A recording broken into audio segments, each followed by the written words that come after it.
You're in a bit of a pickle, Doctor. Mr. Lazy as I am a bit, do you think you could help me get my keys out of my pocket? Well, Thank you.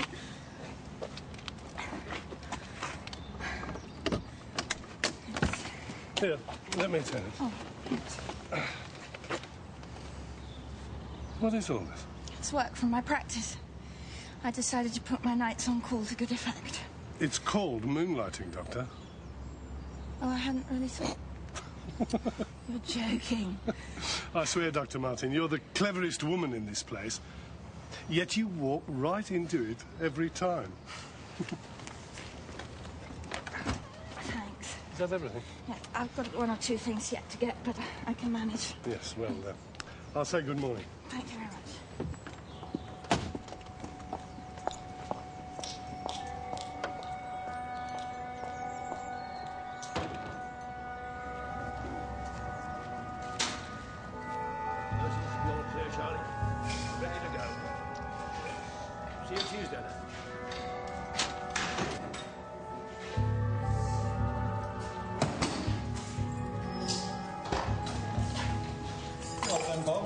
I might still catch the early bus. I could give you a lift if you like. I'm going to Denfield, Doctor. You're Birmingham, aren't you? Yes, but I've got to pick up some shopping before I go home. All right. I'm with you then, Doctor.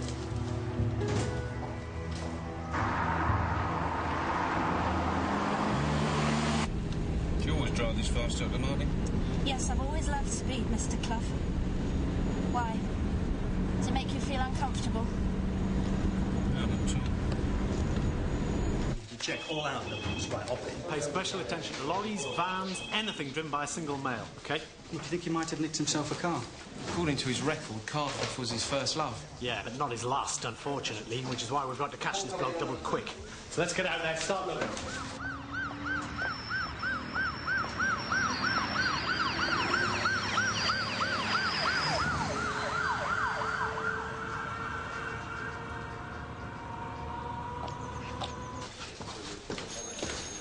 Morning, sir. That's the hospital confirmed who it is. John Peter Barry, sir. Also known as the Devil's Disciple. Oh, God. They discovered him gone at 7 this morning. Did they say how he got out? No details, sir. But we do know this Barry's as sharp as they come. Don't we just? Has everyone been briefed? Yes, sir. We've started house-to-house searches in the area around the hospital, sir. We've got patrols out, roadblocks on all routes. I don't want this man loose on my patch, Morse. Not him. In my book, what he did to those women In was... everyone's book, sir. If he comes here, we'll get him. Lewis.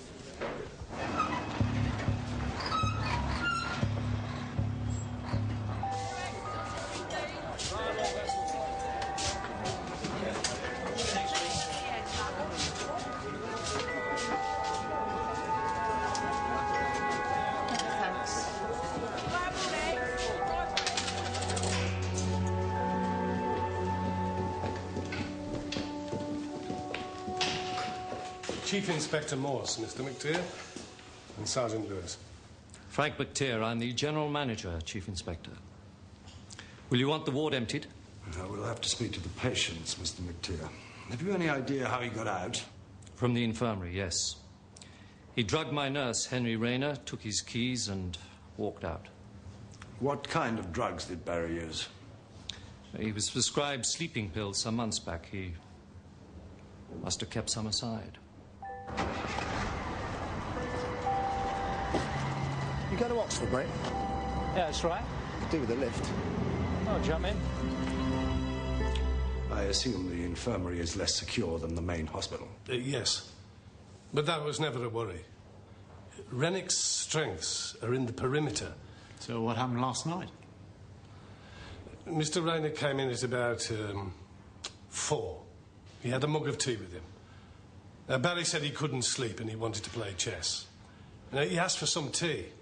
Rayner rang down to the restroom, and when Rayner went to the door to collect it, that's when Barry must have slipped the mickey into Rayner's mug. I'd like to see his room in the main hospital. Will you talk to Rayner and the patients, Lewis? Slade, Chief Inspector.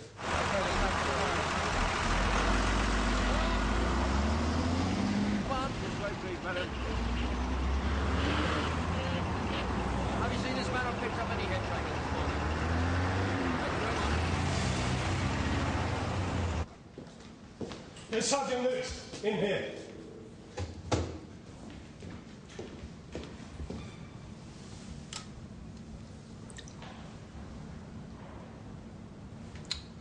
Wasn't this place checked? Only to make sure that Barry wasn't actually in here.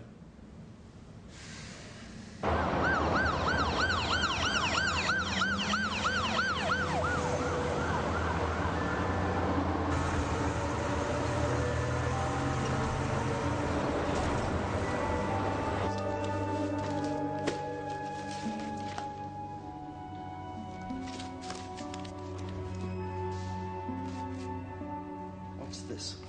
He was writing a book, a black Bible, he said.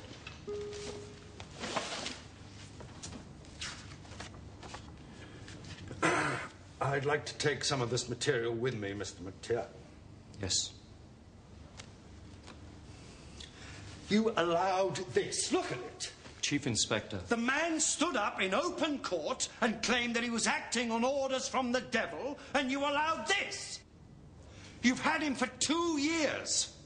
Weren't you meant to be curing him of this? You cannot cure a man without first understanding him. Look, by indulging him, he opened up to one of our psychiatrists, Esther Martin. In order to engage Barry, Dr. Martin read up on the occult. He came to see her as a fellow believer, and more, as an earthly medium for some demoness. Astrath, he said it was. We encouraged his belief. A demoness? And you bought that, Mr. McTeer? This is a mental hospital. Half a dozen doctors had diagnosed Barry as psychotic. Let me guess the rest. In order to be seen as Barry's friend, Dr. Martin had to deliver the goods. Sleeping pills, entry to the infirmary on demand, and his home comforts. What would you have done? We were able to go to his victims and say that he was here, locked up. But he isn't locked up anymore, is he, Mr. McTeer? What's wrong? Barry, Mr. McTeer. He might have changed his appearance. One of the wash basins was blocked. Human hair, traces of what looks like hair dye. Hair dye? Barry was allowed to help out in the Dramatic Society, Chief Inspector. Okay, message understood. Pringle? We just had a new description. He's in disguise. Receding red hair. Any doubts, and we checked for a tattoo on the inside of his left arm. An inverted cross. All right. Good morning, sir. Can I see some ID, please? Yeah. What's up? Have you picked anyone up this morning, Mr. Shaw? Well, I picked a bloke up with the calf just outside Denfield. Why? Could this be the man? No, definitely not. This bloke was receding. He had red hair. Hey, Cobbs! Cobbsy! I think he's been here. Where did you drop him?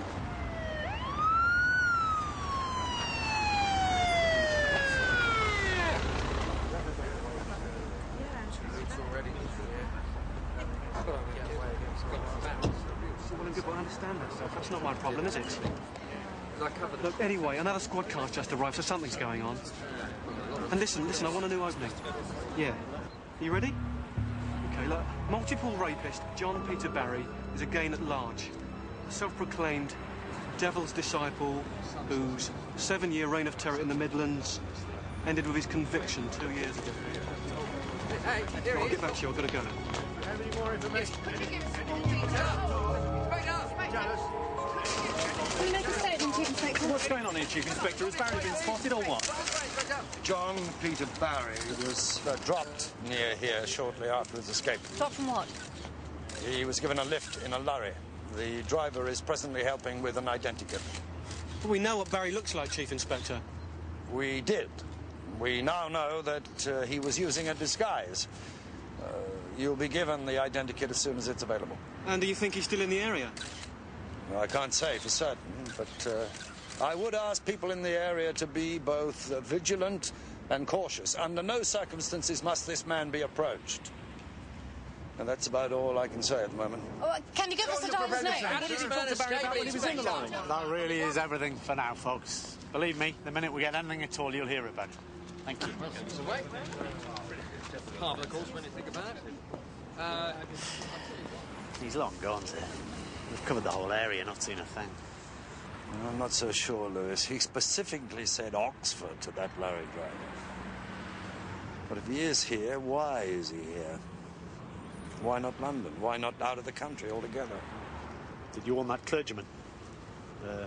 Appleton? Yes, I've arranged for us to meet him. You better leave one car here and get the rest back on the search. I'll talk to the lads.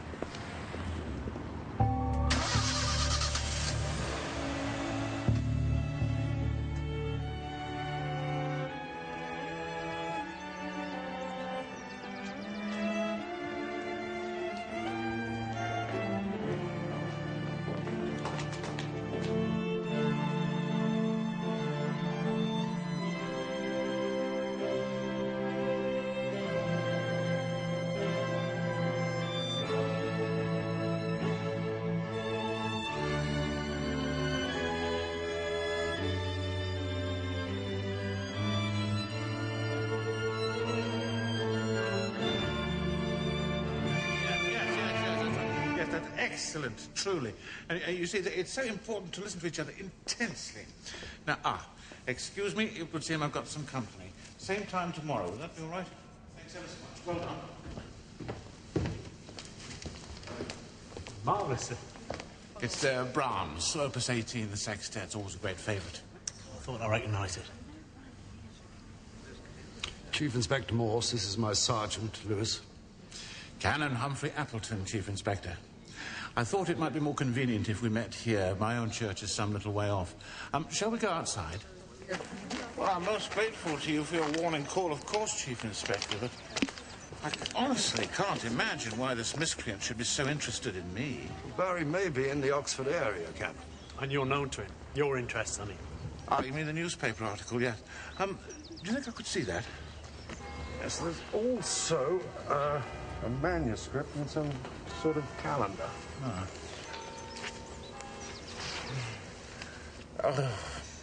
But this is to be read on a dull Sunday over bacon and eggs. Witches and wizards. Eccentric. Vaguely erotic, but essentially harmless. You mean there's more to it? Well, there may be occasional carnality. More and more drugs are used, I hear. But not much actual rock and roll, Sergeant, no. But I've been saying this sort of thing for years, Chief Inspector, and no harm has come to me thus far. Now, I offer advice and support to people who wish to reform. This other material, is it evidence or may I have a shufti? I was hoping you'd ask to see it. I really do want to find out all I can about this man, Canon.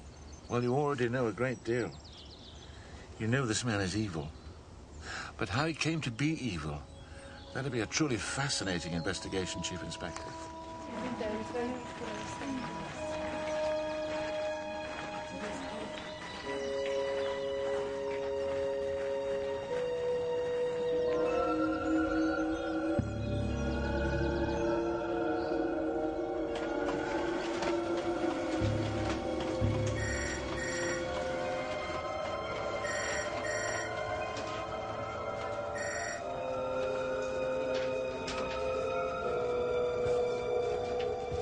Has anything caught your eye, Mr. White?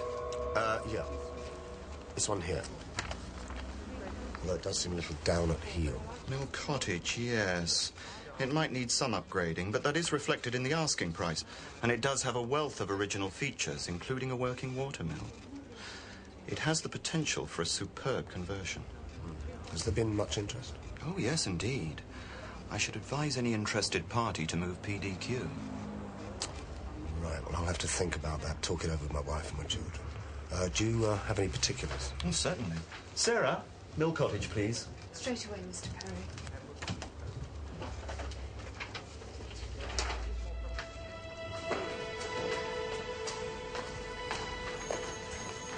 Sorry, sir. Have a look, sir. You've done a good job. Tattoo, everything. We'll ban over him soon. I hope so. Is Lewis around? Your office with a couple of visitors.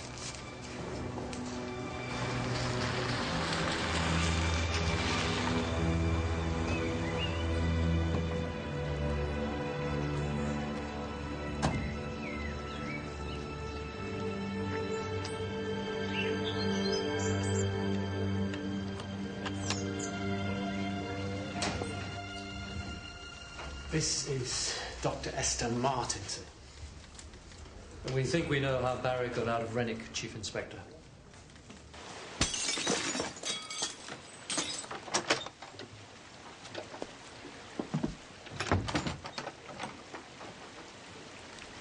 I decided to clean out my car. I keep a travelling rug in the boot, Chief Inspector. And when she took it out, she found red stains on it and human hair. I'm perfectly able to explain this myself, thank you, Mr. McTeer. I live in Birmingham. I have my own practice there. The contract with Rennick is for 2 days a week and for 2 nights on call once a month. Given the distance from my home, I spend my nights on call at Rennick.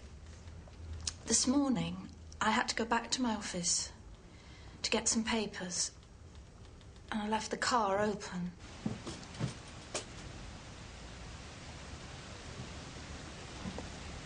Did Barry know you were on nights, Doctor? I suppose so. I worked with him pretty closely. He knew my routine. I should think he almost certainly knew. You weren't studying him, Doctor. He was studying you. I imagine this cock and bull story about demons was meant to keep you hooked. Cock and bull? What's he mean, cock and bull? Barry's been taking us for a ride, Esther. He's been planning this escape for a long time. He'd hardly break out of the infirmary on the off chance there might be a taxi waiting, Doctor. Your car, it has your name on it? For security, yes. And it's less likely to be searched. I suppose so. Barry supposed so and all. He broke out of the infirmary with the intention of breaking into your car. He's good at that sort of thing. He didn't need to break in. You left your door open. You say cock and bull, Chief Inspector, but he told me about all those other women he'd abused. At no cost to himself. Nothing could be added to his sentence. He was in there for life. Tell me, how did he arrive at the conclusion that you were, I can hardly bear to say it. Asterix medium. I started studying the occult. It was pretty tedious, but I personally